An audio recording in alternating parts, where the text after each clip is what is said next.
इस कहानी का नाम है आखिरी खत।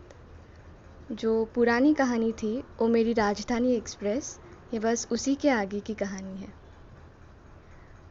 आज मैं बेहद खुश हूँ क्योंकि मुझसे मिलने मेरी पोती आई है, पीहू, हमारे बेटे राजीव की बेटी। राजीव मेरा बड़ा बेटा पेशे से वकील है, इसीलिए वो, बहू और पीहू आजकल लखनऊ रहते हैं।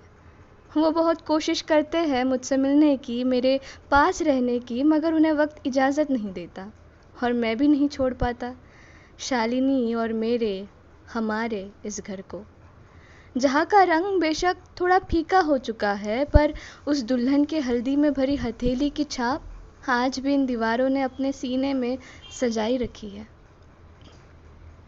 पीहू, मेरी पोती, हर हफ्ते मुझसे मिलने आती है। अपने दादी की तरह ये भी बातूनी है, आते वक्त सामान कम और बातें ज़्यादा भर लाती है और कुछ घंटों में ही हफ्ते भर का सन्नाटा चुटकियों में भर देती है। जब छोटी थी तब कहती थी कि वो एक टीचर बनना चाहती है, फिर पायलट, फिर न जाने ऐसे और कितने किरदारों को उसने आजमाया होगा। अब उसे लेखिका बनना है। कहती है, आप देखिएगा दादू, मैं बहुत बड़ी राइटर बनूंगी और सबसे पहले आपकी और दादी की लव स्टोरी लिखूंगी। इसी के चलते साहिर और फैज़ की पुरानी किताबें आज निकलवाई थी उसने। साहिर मेरी पसंद थी और फैज़ शालिनी की। ऐसी ही किसी किताब में पीहू के हाथ लगा मेरे ज़िंदगी का सबसे खूबसूरत तोहफा, शालिनी के खत, जो उसने तब लिखे थे तब वो बीमार रहने लगी थी। वो दिन में रोज़ एक खत लिखती और उसे बड़े एहतियातन से तकिए के नीचे रख देती। उसी जानी पहचानी खुशबू में लिपटे उन खतों को रोज़ पढ़ना अब मेरी आदत बन चुकी थी। उन पर लिखा हर अक्षर, हर लकीर, हर लफ्ज़ के बीच का अंतर, सभी का हिसाब मुझे मुँह ज़ुबानी याद है। पीहू उन खतों को बिस्तर पर जमा कर मनुहार भरे नज़रों से मुझे देखने लगी। मैं मुस्कुराकर रह गया। वो धीरे धीरे हर खत पढ़ रही थी। बीच में कहीं रुककर मुझे देखती और फिर गुम हो जाती पढ़ने में। कुछ खतों के बाद उसके हाथ वो खत लगा जिसे पढ़ने की हिम्मत मैं आज तक नहीं जुटा पाया। उस पर वही तारीख थी जिस दिन शालिनी ने हमेशा के लिए मुझे अलविदा कहा था। पीहू मेरे पास आकर बोली, दादू, ये दादी का आखिरी खत है ना, मैं इसे आपके लिए पढ़ दूँ?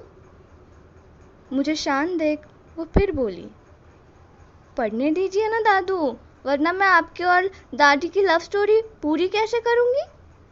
मैंने गर्दन हाँ में हिला दी।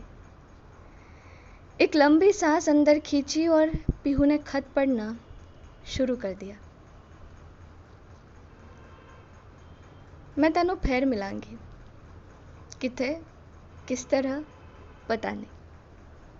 शायद तेरे तकियल दी चिनाग बन के तेरे कैनवस ते उतरांगी, या खोरे तेरी कैनवस दे उत्ते एक रहस्यमय लकीर बन के खामोश तेनों तकदी रवांगी। जा खोरे सूरज की लू बन के तेरे रंगा विच गुलांगी, जा रंगा दिया बावा विच बैठ के तेरी कैनवस नू विलांगी। पता नहीं किस तरह, किथे, पर तेनू जरूर मिलांगी। जा खोरे एक चश्मा बनी होवांगी ते जीवा झरने आदा पानी उड़दा, मैं पानी दिया बूंदा तेरे पिंड ते मिलांगी। ते एक ठंडक जही बन के तेरे छाती दे नाल लगांगी। मैं और कुछ नहीं जानदी, पर इना जानदी कि वह जो भी करेगा ए जन्म मेरे नाल तू रहेगा। ए जिस्म मुक जाए तन सब कुछ मुक जांदा, पर चेतिया दे धागे कायनाती कना दे हुंदे। मैं उन कना नू चुनांगी, धागिया नू विलांगी ते तेनू मैं फिर मिलांगी। अमृता प्रीतम की ये कविता सुनकर दो आंसू मेरे गालों पर लुढ़क आए। मैंने आंखें मूंद ली। मेरी शालिनी, मेरी राजधानी एक्सप्रेस मुझे साफ नजर आ रही थी।